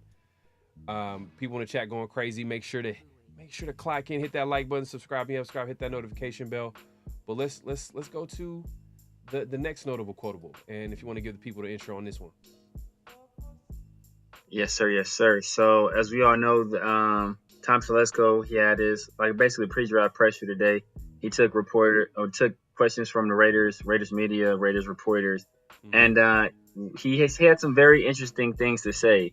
He was asked a specific question about the depth of certain positions in a class, and his answer might give a little hint into what his strategy might be early on. Okay, let's hear from Tom Telesco. He did talk to the media. I think GMs do this every year, little press conference before the draft. But let's see what he has to say. As you've gone through this process, are there particular position groups that you feel there's some deepness to that room? I don't know. I don't really look too much at that. Maybe the first 2 rounds I'll look at it because it could affect who you take in the first round to see who could come back in the second. But in the end, we got to find 8 guys. So even if there's a small position group that maybe not as strong, we only got to find 1 if we're drafting there. So I guess a couple, a little more than others, but it's all relative. If there was a real strong group, I probably wouldn't tell you anyways, or it's particularly a weak group. So, but again, we all look at it a little bit differently. There is no one official finalized list of prospect rankings. Each 32 teams look at it a little bit differently, have a different ranking. Like I said, it's very subjective. As you've gone through this process, are there particular position groups that you feel there's some deepness to that room? I don't know. I don't really look too much at that. Maybe the first 2 rounds I'll look at it because it could affect who you take in the first round to see who could come back in the second. But in the end, we got to find 8 guys. So even if there's a small position group that maybe not as strong, we only got to find 1 if we're drafting there. So I guess a couple, a little more than others, but it's all relative. If there was a real strong group, I probably wouldn't tell you anyways, or it's particularly a weak group. So, but again, we all look at it a little bit differently. There is no one official finalized list of prospect rankings. Each 32 teams look at it a little bit differently, have a different ranking. Like I said, it's very subjective. As you've gone through. So there goes Tom Telesco, and he's asking him about how he feels about certain. What did you get out of that, man? What did you get? What was the main message that you think Tom Telesco was giving to the people when he said? Yeah, man. I think the main message I got out of that is Tom Telesco looks like he serves champagne to the mafia. Like, he looks like he's the guy. He looks like he's the guy. Leo, come here. Fill my glass up. The main message I got in that is that if you think about our positions of need, right? Most people think is offensive line, cornerback, and quarterback, right? Mm-hmm. And if you look at two of the deepest positions in this draft, most people think this is a very deep wide receiver draft. We really don't need a wide receiver. But people say it's a very deep corner draft and it's a very deep offensive line draft. What position isn't deep? Quarterback. This is a very top-heavy quarterback draft. So he said, how he doesn't really pay much attention to it unless it's the first or the second round, because that could affect what he does there.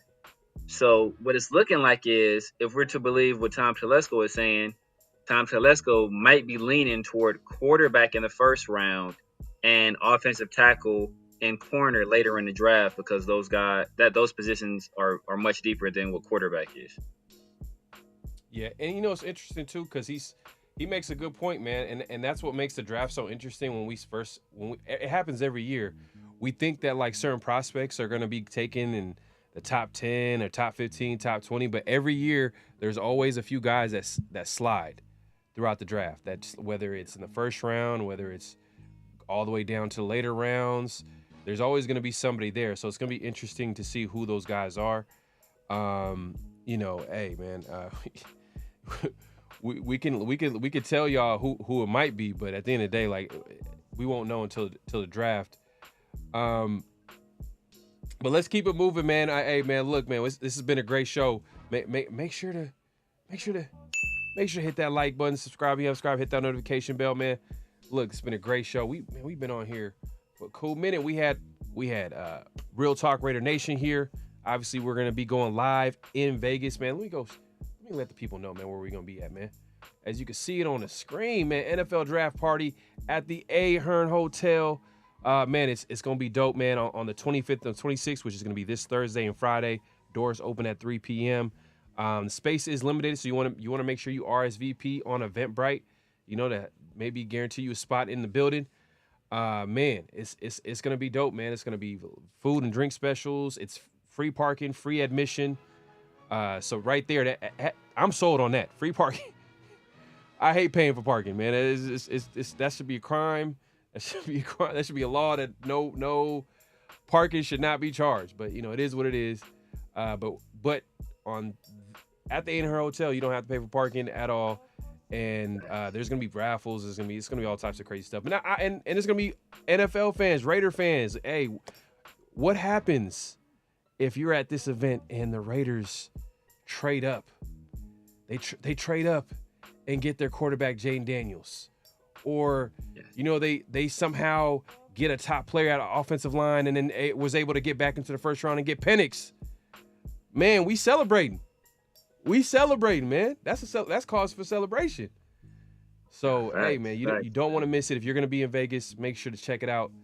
Man, we're gonna be there. We're gonna be having a good time. But hey, I think we got one more thing left, man. What's real, what's not? And in this, I think Severe, if you got the what's real, what's not, I'm trying to got like some technical difficulties real quick. Yeah, man, I got it right here for y'all. So, so we just got done talking about Jayden Daniels. Got done talking about what happened with the Washington Commanders. So, for today, what's real, what's not? Number one. Let me wait. I thought I had it. All right, number one. The Patriots. Oh, so it's been reported by the Patriots GM, Elliott Wolf, that the Patriots are basically open for business at the number 3 overall pick, right? That their head coach said something previously, or basically alluded to it, but recently the GM for the Patriots basically just came out and said it. Hey, they're open for business at number 3. So the Patriots saying they're open for business will have major draft implications. Is that real or is that not? Okay, so Patriots announcement of being open for business will have major draft implications. So Elliott Wolf did come out and say that, like, they're willing to trade down. Like, we're open for business. You guys can call us. But him saying that, does that mean that there's going to be a major trade up? Is the Vikings going to go up? The Raiders going to go up? Is that their opportunity to go get up? I think, man, I don't. It's not. It's not real, in my opinion. I think they're gonna see what they can get at the end of the day. But like, we just talked about how valuable the quarterback position is. So why would the Patriots, if they believe they have their guy, which a lot of teams are trying to trade up to get that guy, why would the Patriots trade up on not getting their guy? I understand that they're rebuilding and they have a lot of needs and all that, but look, you can't say the quarterback position is the most valuable position and then just trade down and forego it. Unless you kind of you're like, you know what? We just heard Tom Telesco say that, hey, not everybody has the same draft board and certain prospects are listed higher than others. So, but in my opinion, I think it's smoke. It's smoke. It is not real. Let us know in the chat too as well. Is that real or is it not? And Severe, man, let the people know what you think. Yeah, man, I think it could potentially be very real. I think what happens at number 2 is going to kind of make or break how real that statement is. If the Commanders do something surprising, then there is going to be a whole lot, like a crazy frenzy for the number 3 overall pick. And if it plays out like I think it plays out, we might see a crazy transaction happen on draft day, involving us or involving somebody else. Yeah, man. And we got my guy Safe Blair, man. He got a question for you. He says, Severe, what would you make of this a deep QB class? So, your thoughts on the QB class? So there are only 3 guys in this class who I believe will be franchise quarterbacks, and who have the most potential to be franchise quarterbacks, and that are Jayden Daniels, Michael Penix, and if he can mature, Caleb Williams. Don't have a lot of faith in Drake May. Don't have a lot of faith. I have no faith in JJ McCarthy. I have questions about Bo Nix. I think Bo Nix, he has some of the stuff that you need. I think with him, it's more intangibles, his toughness, his leadership. He kind of ran from the smoke at Auburn. So if you're going to be a guy that kind of runs when the fans don't have your back or when there's too much pressure on you, how's that going to affect you in the league? So like, I'm really not like Spencer Rattler. There's questions about his size, his maturity as well. Will end up happening in Oklahoma. Michael Pratt, is a big question mark. Joe Milton is just basically just like an arm attached to a body. Like, that's all he is. So there's not any guys like after the second round. There's not really any guys who I can say will be franchise quarterbacks or have that potential. Maybe Spencer Rattler, but it's a huge drop off. It's those first guys that are all going in the first round, and then after that, it's a major drop off. And when it comes to tackle, you can get tackle. They're guys who I think will fall to the third, possibly fourth round, who I think will be solid NFL starters. Who I think will lock down the right side of an offensive line. I don't think there are quarterbacks later in the draft who will be long-term starters in the league. Yeah, man. And Denny says, but realistically, they need too much other than QB. So I think he's referring to what's real, what's not about the Patriots. Yeah, I mean they do have a lot of needs, but like if you're, let's say, imagine if that was the Raiders, right? And the Raiders had a lot of needs, and they do have some needs. Let's not act like they don't. And they have some needs at some other valuable positions where you can probably get a pretty good starter at where they're at number 13, offensive tackle, specifically right tackle, and corner. Yeah, but they also need a quarterback. Same thing with the Patriots. And we can all agree that the quarterback is the most valuable position in football. Like it's not even a conversation. So you're telling me the Patriots number 3 are going to pass on getting their QB? Like a guy like, I'm sure the head coach, he's seen what happened with the Houston Texans with C.J. Stroud, former linebacker. Gerard Mayo, he's seen what happened with DeMeco Ryans, former linebacker. Similar former linebacker coaches took over a team, and he's seen what a young rookie QB can do to the team. No one was, I'm not going to lie, I wasn't picking the Texans to be that competitive a football team. I wasn't predicting that. So I'm sure if Gerard Mayo, he's kind of like circled whoever at quarterback, and there's going to be a quarterback there at number 3. And they're doing their due diligence. They're going to have all the quarterbacks in, and he's going to figure out which guy he likes. And if Jayden Daniels or one of those guys are going to be there at 3, why wouldn't he take him? It's just like, that's why it's all smoke, man. And unless, crazier things has happened, but I think for right now, I'm going to call it smoke. I'm not going to say it's real. The only way I can see them not taking a quarterback is if they're like, quote unquote, like soft tanking, where they're like, look, we're not going to draft a quarterback, because if we draft a quarterback that's too good, that means instead of picking high next year, we're going to be picking like middle of first round, and we're going to lose out on some blue chip prospects. So, that's the only way I can see them not taking a quarterback, or somebody offers them like a massive haul where they feel like, you know what, we just gotta take it. Because if you look at the playoff last year, right? Like, I'm just trying to think of all the quarterbacks that were in the playoffs last year. Jordan Love, first round pick. C.J. Stroud, first round pick. Lamar Jackson, first round pick. Josh Allen, first round pick. Patrick Mahomes, first round pick. The only guy that I think that wasn't a first round pick is Brock Purdy, right? And he's the guy that was top to bottom on the most talented team, with probably the best head coach in the playoffs outside of Andy Reid.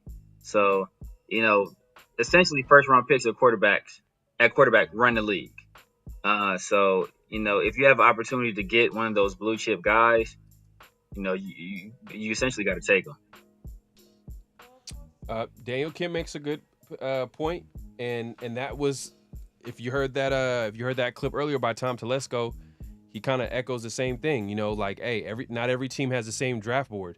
There's not like there's not going to be one ultimate draft board where every team is looking at like, oh, these are all the top QBs, these are all the top receivers, these are all the top players at each position. So yeah, there's a possibility, but like, are the Raiders high on? And that's another thing too. That's another thing we're gonna find out in the draft. Which quarterback is the Raiders? What quarterback are the Raiders high on? You know, right now we're talking about the Jayden Daniels. Right now we're talking about Michael Penix.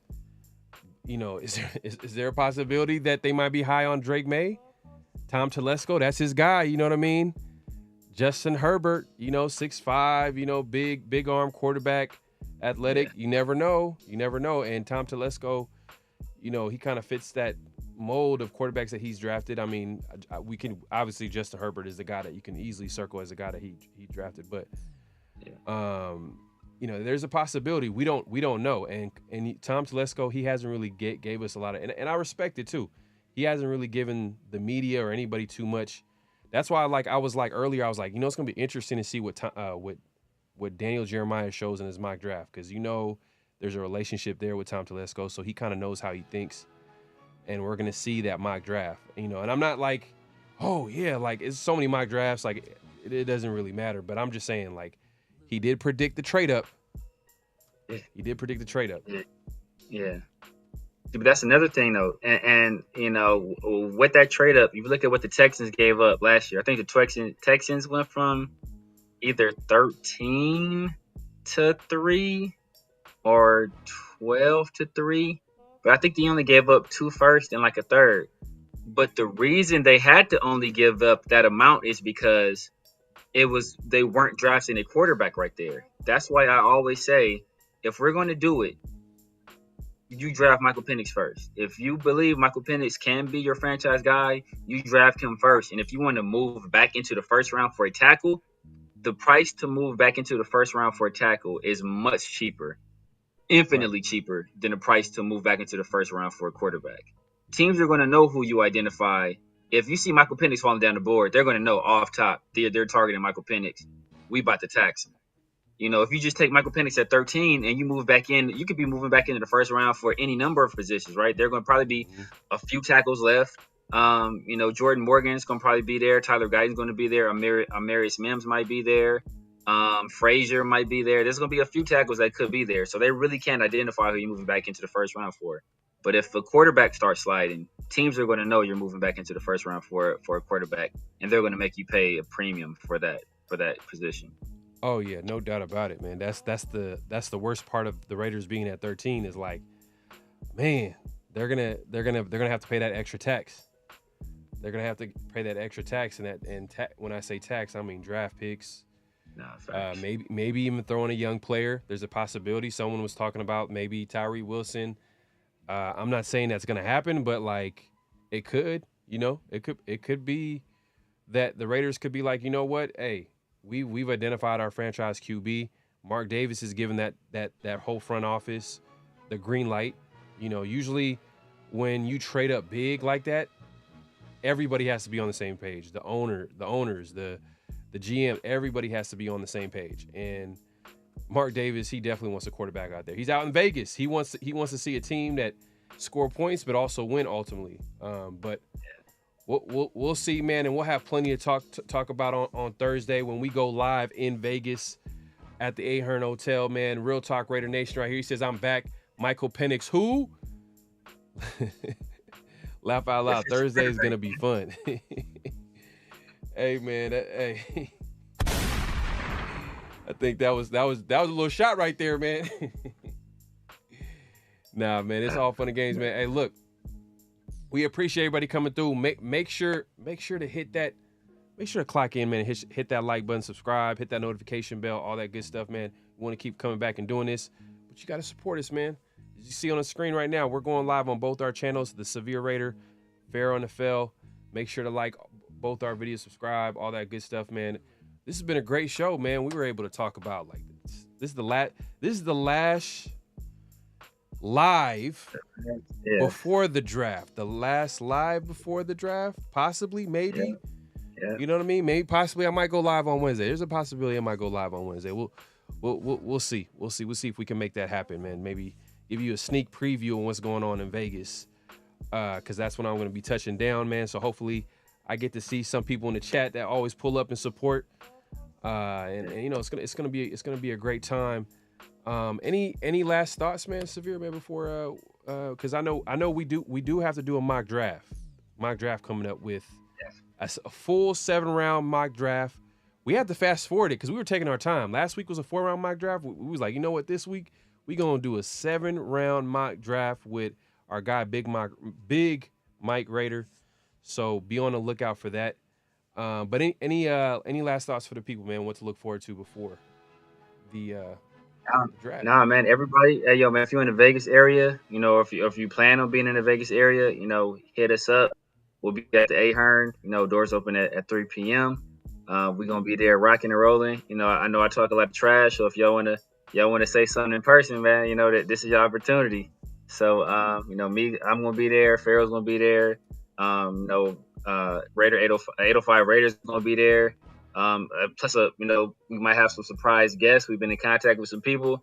We can't, you know, I'm not gonna drop any names, but you know, it could be some big names showing up. So, you know, we love to you know, get in contact with our fans. You know, put some faces to some of these names, man, and meet y'all in person, man. So make sure y'all come out and rock with us, man. Make sure y'all RSVP on Eventbrite, because that thing is filling up fast. I mean, fast. So, you know, if y'all got a time right now, y'all at your computers or on your phones, do it now. And we'll see y'all on Thursday. And we are going to be broadcasting the draft live. Get y'all live reactions. We'll get 805 Raiders reactions when we take Michael Penix at 13.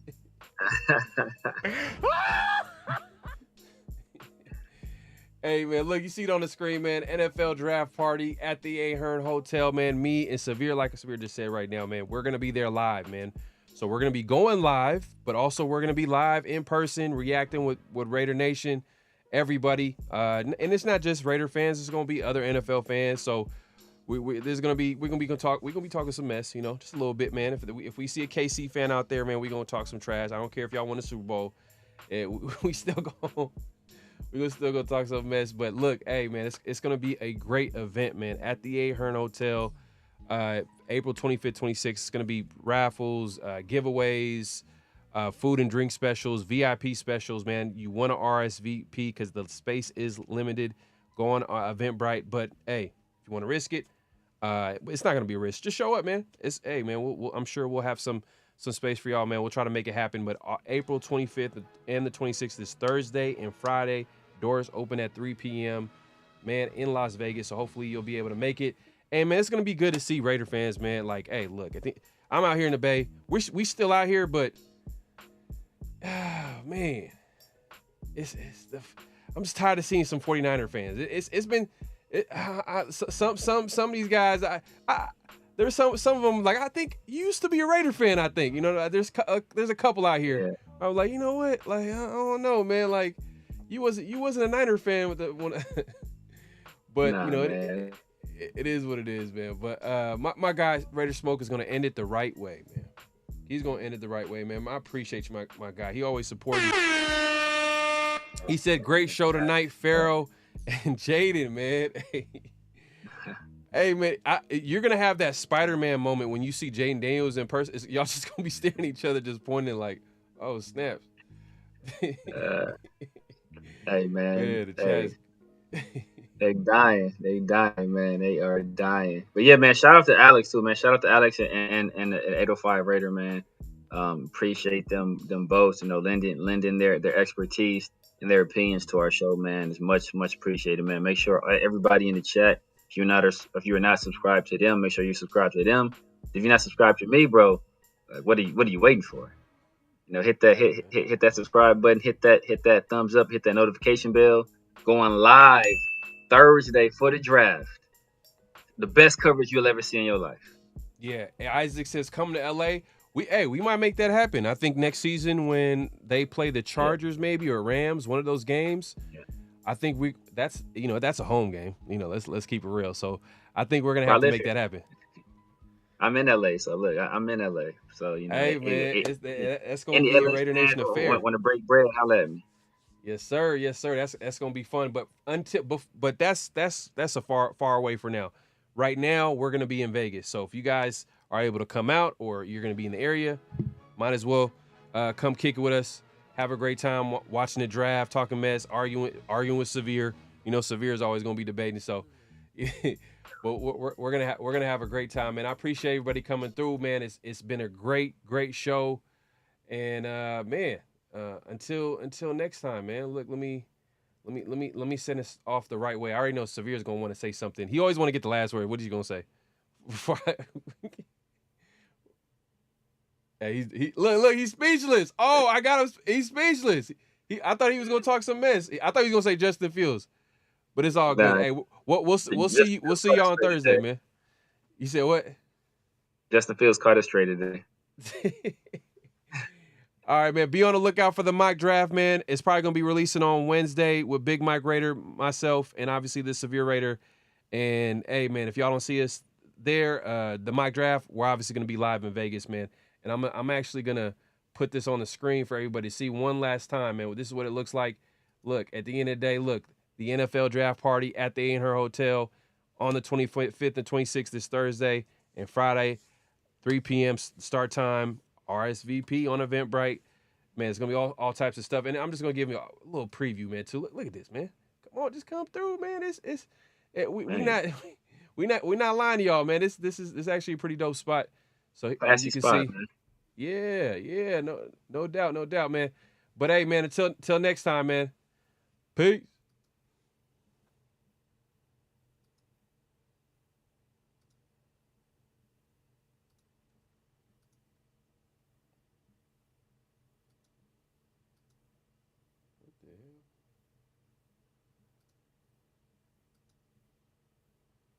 Justin Fields still trash.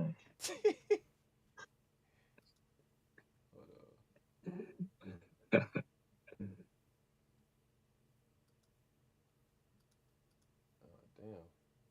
Just gonna have to do it this way, the old-fashioned way.